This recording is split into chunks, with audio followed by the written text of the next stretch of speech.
As we continue our study of the book of Revelation, let's look now at the fifth seal. We're in chapter 6 of Revelation, verse 9. And when he opened the fifth seal, I saw under the altar the souls of those who had been killed on account of the word of God and on account of the testimony of the Lamb, which they were holding on to. Ah, this is a unique seal here.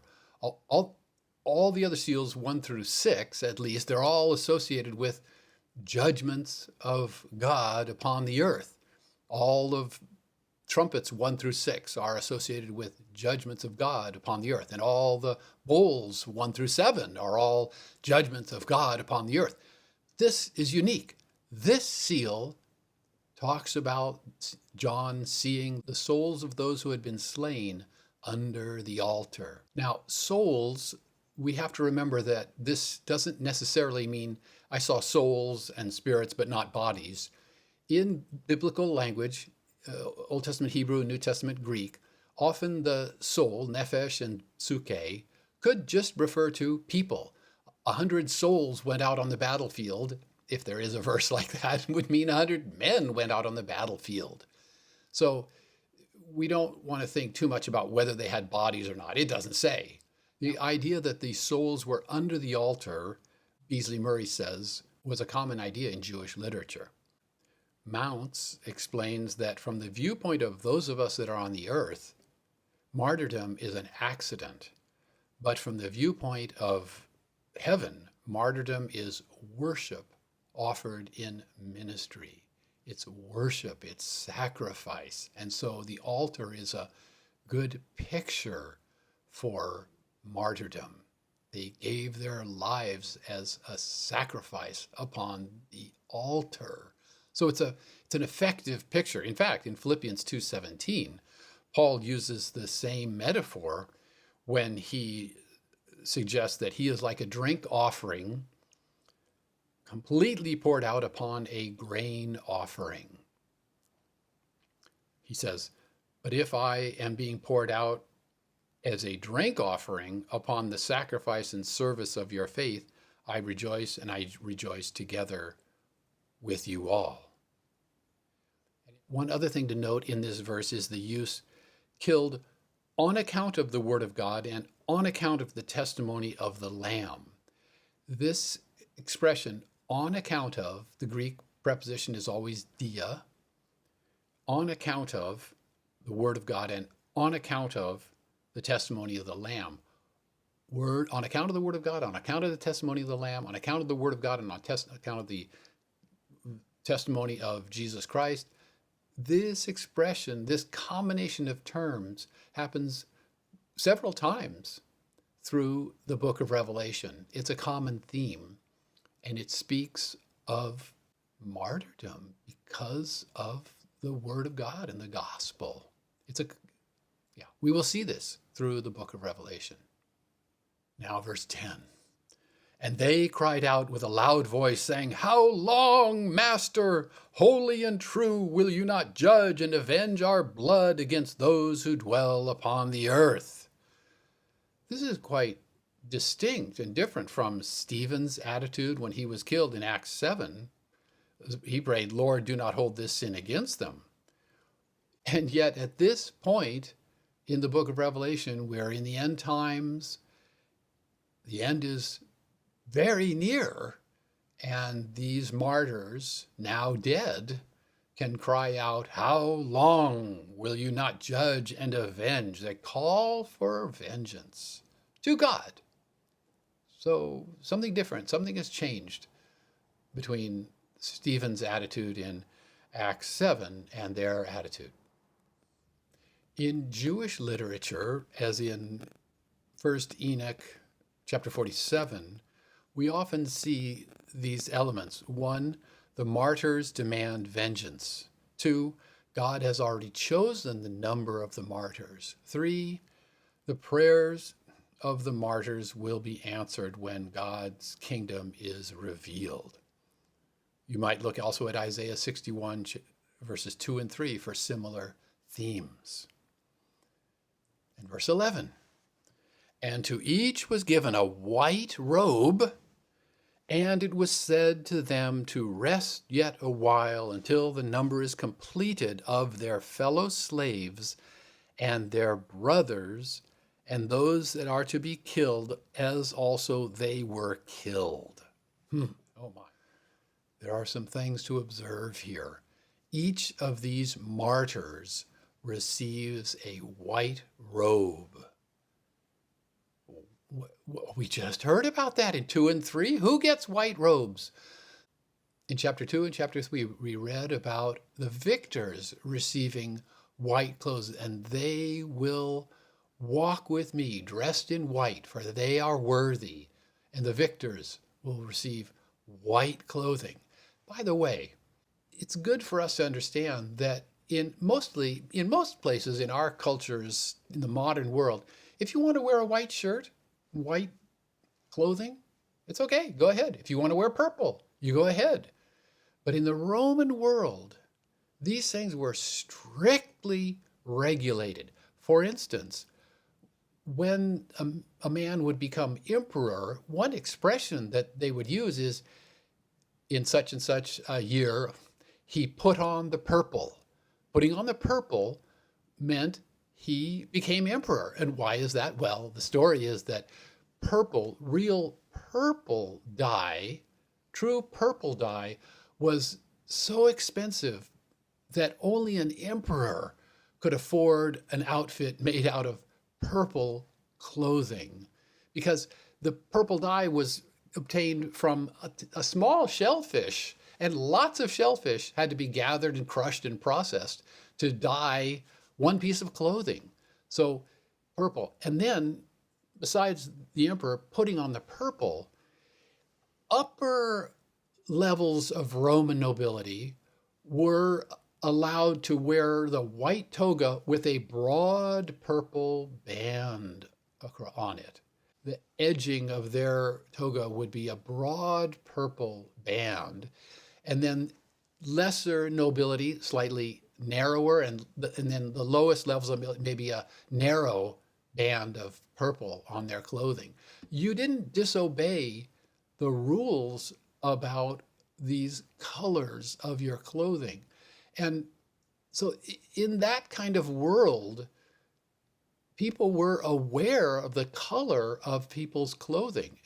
And so this becomes more distinct, this idea that victors receive white clothing. These martyrs are victors. They will be dressed in white, for they are worthy. It's a distinctive, you see in the kingdom of God, you'll see, oh, that person is has white clothing on. That person is an overcomer, a victor, even a martyr. It'll be quite obvious, and it's an honor, and it's from the Lord. A white robe. And it was said to them to rest yet a while until the number is completed of their fellow slaves and their brothers and those that are about to be killed, as also they were killed. The other thing that's very interesting here to me is that the number of martyrs has been fixed, set, established by the Lord. For us, martyrdom, oh, he was martyred, it's so sad, it's so terrible. He turned left on that street and ran into a mob of people and they killed him, he was martyred. Oh, if he'd only turned right, then he wouldn't have run into that mob and he would have been martyred. Oh, that's too bad, what a terrible tragedy. But it's not that way for the Lord.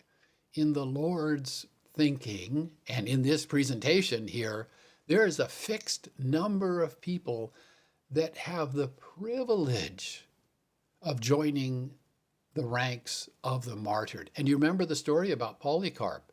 He praises the Lord as he is being martyred, that he has the privilege of joining the group of people that are to be martyred. So that's why this text says, until the number is completed. There is a number, and it's a privilege to be in that number. Verse 12. Verse 12. And I saw when he opened the sixth seal, a huge earthquake happened, And the sun became as black as sackcloth made of hair, and the whole moon became as blood. These are frightening, terrifying signs of the day of judgment. We might look at Joel 2:31 and 3:15 and Haggai 2:6, Isaiah 13:10 and 34:9 and Jeremiah 4:23 through 28. The earthquake in 6:12 here is less terrifying than the earthquake that is prophesied in 16:18. Again, supporting the idea that these are one continuous story of more and more and more judgments rather than a retelling 3 times of the same judgments. Verse 13. And the stars of heaven fell upon the earth like a fig tree dropping its summer figs when shaken by a strong wind.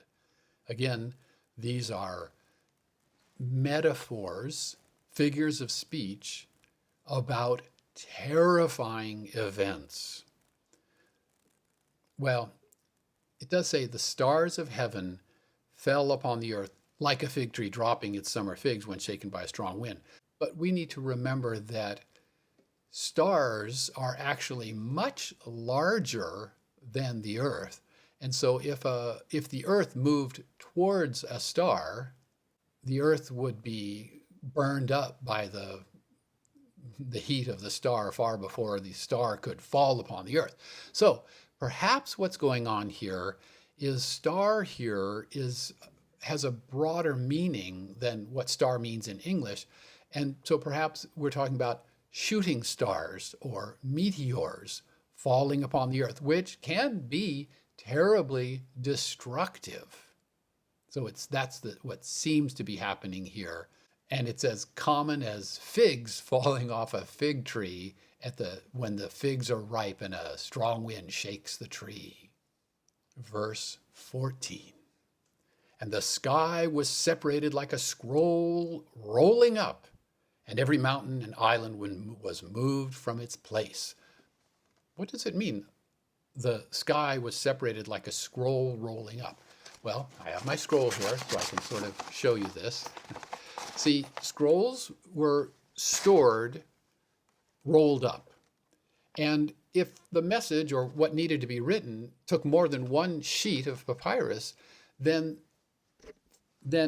sheets of papyrus would be glued with not very high quality glue, one to the other, and make the roll as long as it might need to be. The book of Revelation would have to be written on a pretty long scroll. Some scholars say that Luke and Acts were split into 2 because you didn't want to have a scroll as long as it would have to be to contain Luke and Acts together. You have to think how inconvenient it was. We just turn to the middle of a book. When I say book, I'm talking about a codex. Books in the form that we're used to, that form is technically called a codex. This is a scroll. So you have to imagine you're sitting at your desk reading a scroll, okay? And then remember, the glue wasn't particularly high quality glue. So now and then you're staring at this scroll and the glue fails. And because the scrolls are always stored rolled up, then the papyrus sheets roll, one side rolls off to the right and the other side rolls off to the left to go back to the shape that they are usually in. And so I'm sure this would have been an unpleasant experience. You had been trying to concentrate on the words on that papyrus, and suddenly you're looking at the wood of the table that you're working on. And you have to go get some glue and re-glue the sheets of papyrus back together, and then put some weights on it, I suppose, and wait for it to dry. Well, they knew about that experience, and that experience of having the papyrus roll out and separate away and kind of disappear from their sight is metaphorically applied to the sky. And the sky just goes away in this seal. Separated, the sky was separated like a scroll rolling up. Well, yes, but we do have to remember that later in the book of Revelation, we still have sky, so it doesn't really just disappear. And this isn't the end of the 7-year tribulation here. So it's a cosmic disturbance. It's a terrifying cosmic disturbance that the best John can do is say that it's like when a scroll rolls up, but we can't be sure what it really is, but it's a terrifying cosmic disturbance. And verse 15. And the kings of the earth and the nobles and the commanders and the rich and the powerful and everyone, slave and free, hid themselves in the caves and among the rocks of the mountains. Now, reading this list, it covers all of humanity, but the emphasis is on the upper levels of humanity, kings and nobles, commanders, rich and powerful, but also everyone, including slaves. Okay. They are hiding themselves in the caves and among the rocks of the mountains. Remember, these kings and nobles and commanders, these upper levels of society, these are the very people that have been persecuting the church. And in the case of the book of Revelation, we think especially of the congregation in Smyrna. These were the persecutors. And now we see that the tables will be turned, the situation will be reversed. And these great men are hiding in caves in the mountains. So the day will come when the congregation of Smyrna will have to fear no more. The day will come when the persecuted church throughout the world will have to fear no more. The day will come when persecuted believers will have no more fear of these sorts of people. And verse 16. And they said to the mountains and to the rocks, fall upon us and hide us from the face of the one seated on the throne and from the wrath of the Lamb. They are terrified, and the only thing they can think to do is to run and beg the mountains to fall on them, which sounds pretty dangerous, but they were more afraid of the Lamb than they are of mountains sliding down and falling on them. And it's also interesting that they're afraid of the wrath of the Lamb. But this expression, the wrath of the Lamb, it's almost amusing when you think of a lamb. There's lambs, most lambs, not this lamb, but most lambs can't have wrath. All they do is kind of baa and look for a little more grass to eat, and they're the most gentle, cute things in the world. But not this lamb.